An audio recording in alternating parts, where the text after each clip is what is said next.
Friends, there are two issues which are likely to be asked for the essay purpose, and of course even for interview you will have to develop some kind of perspective on these two aspects that is closely related. They are closely related. One is triple talaq, which we had already seen in the previous aspects. The related and other important aspect is the Uniform Civil Code. Now, what do you mean by Uniform Civil Code?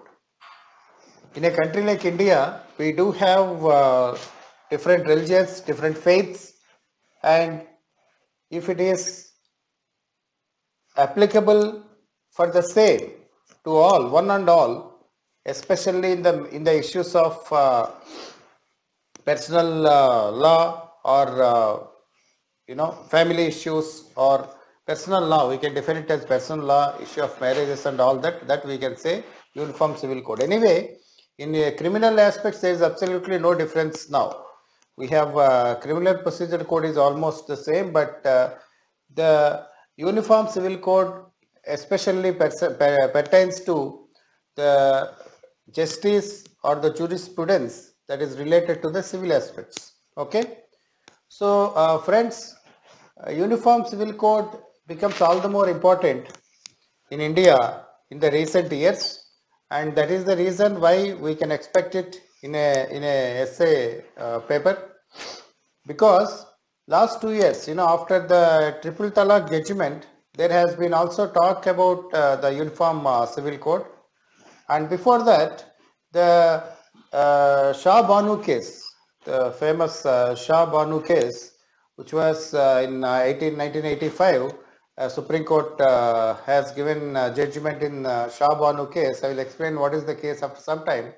So that has also brought the topic, but why is it now being discussed? Why the topic is significant is in the sense that after the triple talaq amendment to the legal system, Muslim personal law, there is a talk that Uniform Civil Code will also be brought out soon.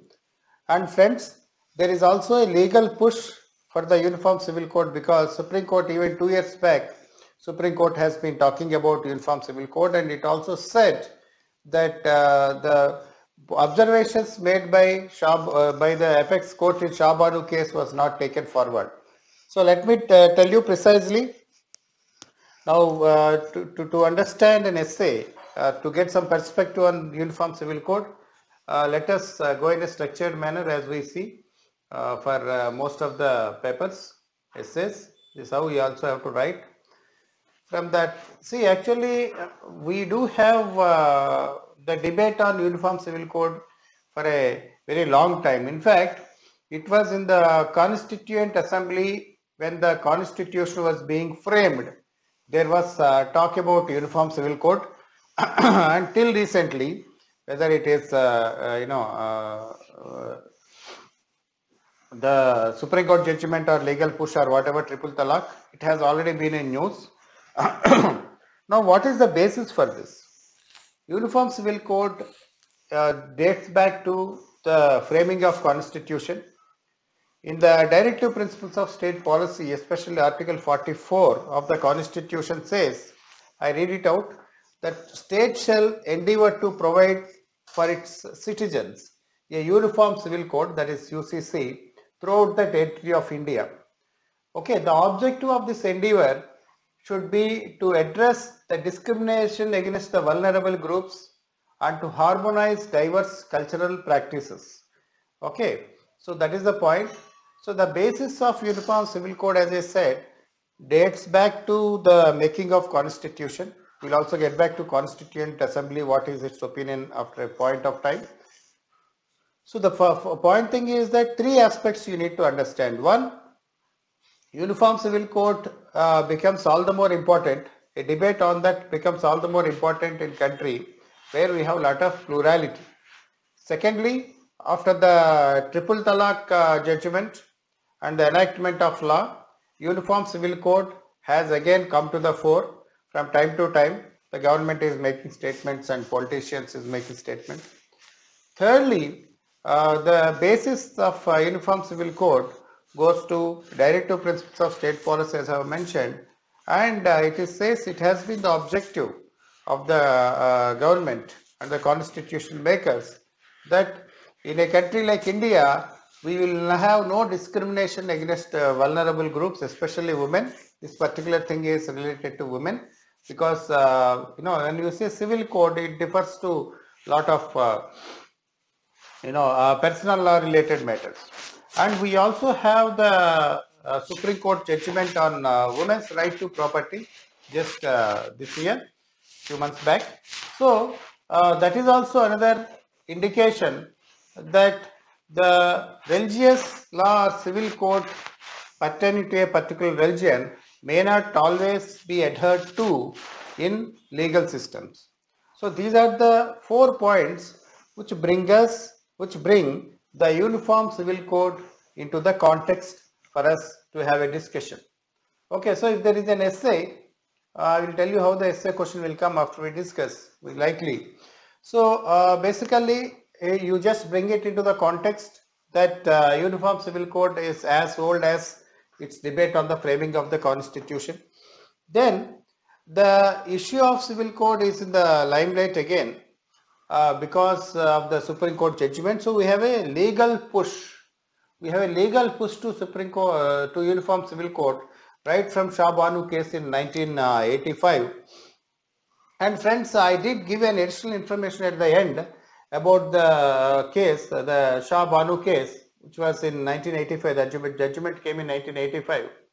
Okay, but as for the discussion, because you have to stick to the word limit, let us say that the Shah Banu case was considered, it has been considered a milestone, because it was a path-breaking development. The case relates to filing for maintenance by a lady called Shah Banu. We'll get back to that later. But it is a general practice. It was a step ahead of general practice of deciding cases on the basis of interpretation in personal law. The judgment also spoke at length about the need to implement the uniform civil code in India. Okay, and there is gender equality and preservance in the matters of religious principles, that is also there. So, and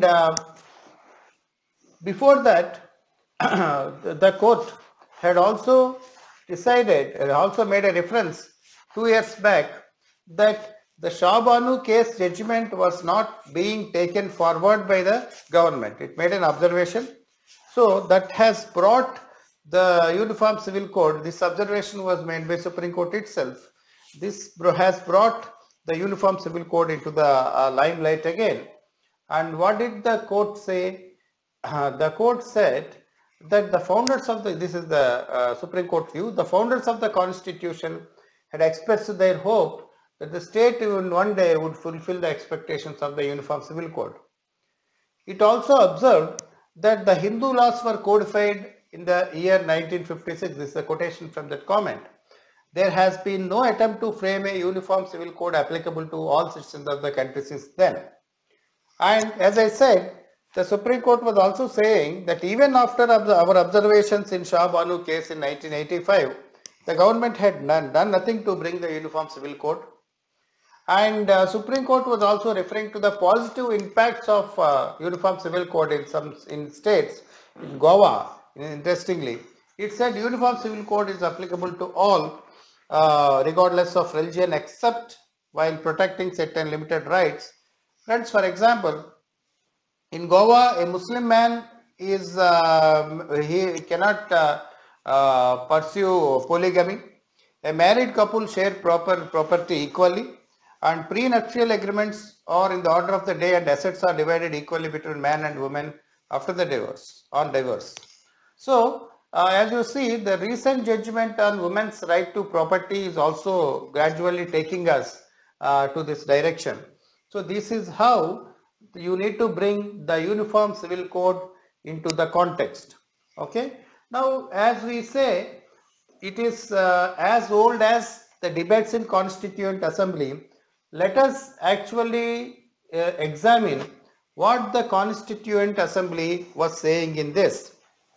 In fact, there were a lot of debates. If you see the records, there were a lot of debates in the Constituent Assembly about the applicability or the need to include Uniform Civil Code in our Constitution. And Dr. B.R. Ambedkar, who is almost a giver of a Constitution for us, he said Uniform Civil Code is desirable. But for the moment, that means in those days when the debates were happening, it should remain voluntary. Dr. Ambedkar was also very clarifactory in his assertion. I just quote: "There is no obligation upon the state to do away with the personal laws. It's only giving power. The state has power, no doubt about it. Okay, the state had power to do this, but it is not immediately binding on the state to exercise that power." That is what Dr. Ambedkar was saying. The Constitution empowers the government or the state to decide on Uniform Civil Code, no doubt about it, but there is no need for emergency to do this, to exercise this power. That is what no immediate need, we should say. That is what Dr. B.R. Ambedkar was saying in those days. And friends, this is the point. Therefore, no one need be apprehensive of the fact that if the state has the power, the state will immediately proceed to execute or enforce that power in a manner that may be bound to objectionable by Muslims or Christians, by any other community in India. So in a way, Dr. Ambedkar was assuring that you need not worry. You need not worry about these points. So that was the purpose of this observation made by the Constituent Assembly, and we need to examine the whole issue in this context, the Uniform Civil Code, because right from Supreme Court everybody is saying that, see, Constitution makers wanted Uniform Civil Code, right? So how do you interpret that matters? And another important point is that there has also been some divide in Uniform Civil Code about the opinions in the Uniform Civil Code, about Uniform Civil Code.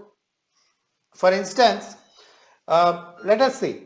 The majority of, there is a fundamental committee, there is a committee on fundamental rights subcommittee headed by Sardar Vallabhbhai Patel, held that the provision was outside the scope of fundamental rights, and therefore Uniform Civil Code was made less important than freedom of religion. The positions in the assembly were divided into two camps. On one side, we have members who wished to use the legal power and the Constitution to modify the religious customs. Okay, Munshi, we have an example. You give two examples, this side and that side. We have K. Munshi called for restriction of religion to private sphere and promotion of unity and social integration based on civic national identity. On the other hand, we also have another well-known member of the Constituent Assembly and a jurisprudence, Qazi Syed Karimuddin and Maulana Hasrat Mohani. They wanted protection for personal law of the minorities. For example, he says, the people outside the members of the Constituent Assembly must realize that a Muslim regards personal law as part of the religion, and really assure you that there is not a single Muslim in the country, at least I have not seen, who wants a change in the mandatory provision of religious rights and personal laws. And if there is anyone who wants a change in the mandatory principle or religion, then he cannot be a Muslim. Of course, this definitely represents a kind of both radical and traditional perspective. We have Munshi, who wanted the religion to be restricted to, we have one group as represented by Munshi, who wanted religions to be restricted to a private space. But publicly, from the legal point of view, there should be uniformity. Whereas, other view is that, especially for Muslims, the personal law is part of religion, so it cannot be meddled with. So, these are the two camps, two sides that we see in the Constituent Assembly. So friends, these two, even you may not be able to write the quotations. I don't want you to by heart and write the quotations, but please remember names and also mention Ambedkar's view definitely, and these two camps in this side and that side, how the Constituent Assembly was divided on this. So now what is the other view? Now all the time we are saying that Uniform Civil Code is important and others, but let us see any other view on the Uniform Civil Code. The debate on UCC or Uniform Civil Code, friends, as we are discussing, is centered on the argument to replace individual personal customs and practices of marriage, divorce, adoption and succession with a common code. Now those in favor of the code argue that it will end discrimination in all religions. However, but the fundamental right to practice religion is also guaranteed by the Constitution, that is Article 25. So if you are saying that if the government is or the state is trying to introduce Uniform Civil Code, it is against the quintessence of democracy, because democracy is always linked to fundamental rights. The secular state is, after all, enabler of a rights rather than inhibitor in sensitive matters of religion and personal laws. For example, the preamble of Indian Constitution describes our republic as sovereign, socialist, secular, democratic republic. Reversed here, of course, it's quite well known. So, it is also equally important that a proper interpretation is given to all these provisions. Then Law Commission is a recent one in 2016 published a questionnaire to test voters on UCC, what public feels, what are the general trend about the Uniform Civil Code. The questions included what measures should be taken to sensitize society to a common code or codification of personal law, and whether UCC would ensure gender equality. In 2018, a consultation paper said Uniform Civil Code is neither necessary nor desirable at this stage in the country. The Commission also said secularism cannot contradict the plurality prevailing in the religion. Plurality means diversity. Law Commission also went back to naturally the Constituent Assembly things that the Constituent Assembly debates, we have already seen what are the debates. Okay,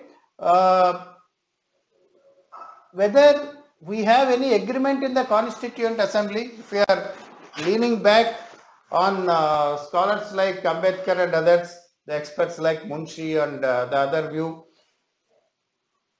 what kind of net outcome we get? The net outcome, Law Commission says, is that there is no uniformity.